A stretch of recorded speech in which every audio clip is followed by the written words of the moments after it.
Hey everybody, we are back with another replay from Primelaw's Clan Invitational Tournament winner account in the Gross Traktor. Once again, this has not actually been released in the premium store or on the tech tree or anywhere else. The only way to get it is to have an all access account, like a press account, a sheriff or tournament winner account, or if you somehow luck out and get a super tester or a super tester account or a special code or full gaming.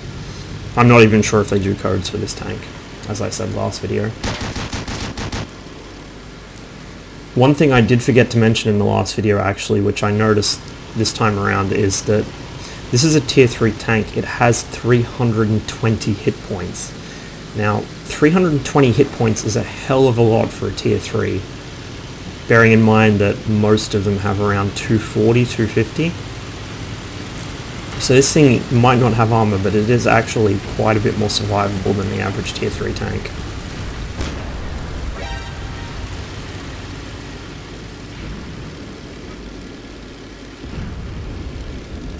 Of course, it does also have the very high rate of fire 75mm derp gun.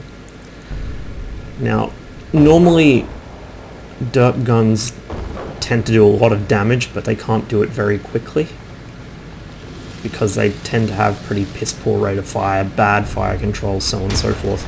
This one actually isn't bad.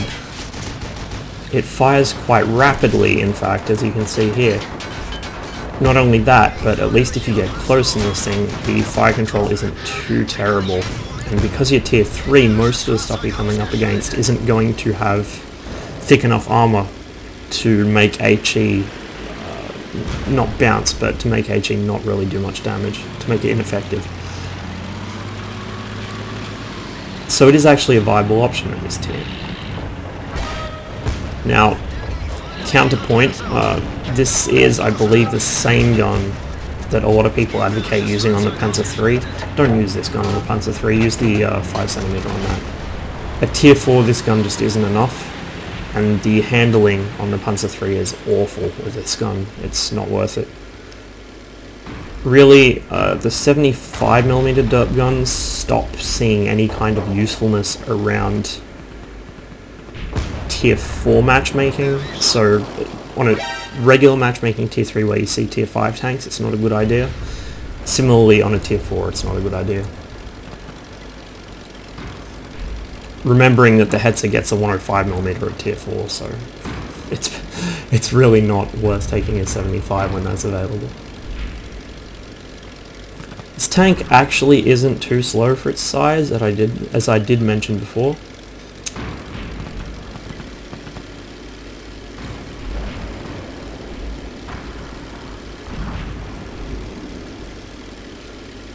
In fact, it actually seems quite pleasant to drive, despite its rather long form.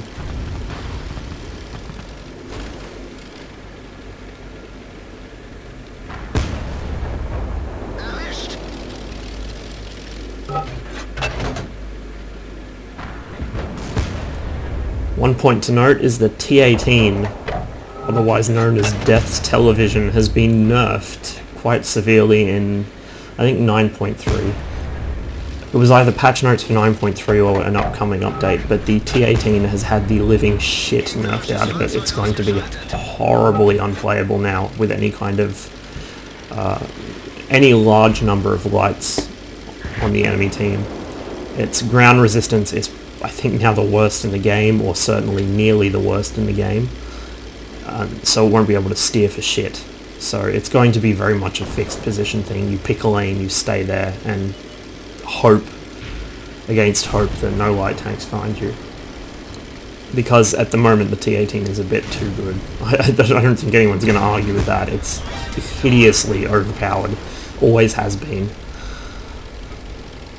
They've also nerfed, I think, the gun handling on both the pack howitzer and on the 2-pounder gun, so certainly that thing will be getting put back in its place. I say this, of course, as somebody who's owned a T18 for years but barely ever plays it because I'm absolutely useless with the thing.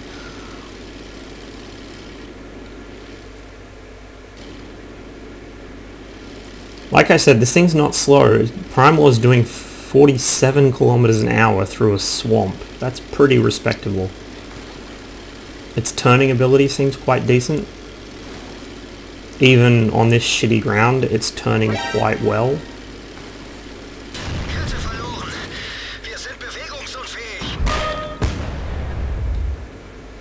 But again, it just does not have armor, especially against the Japanese light tanks, which tend to have pretty high pen for right here. Primelaw finishes up with another Top Gun, just like the last match, and managed to survive as well, unlike the last match.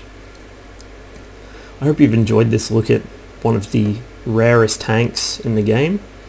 One that I haven't really searched on YouTube, but I'm going to assume there aren't very many videos of it actually being used on a live server. At most, I would imagine maybe people on test or people on super test or things like that, but it's just nice to be able to see these things from time to time, I think. I don't know what the plan is for this tank with Wargaming. They were originally planning to release it, I think, but then something came up and I guess they've decided to hold on to it for now.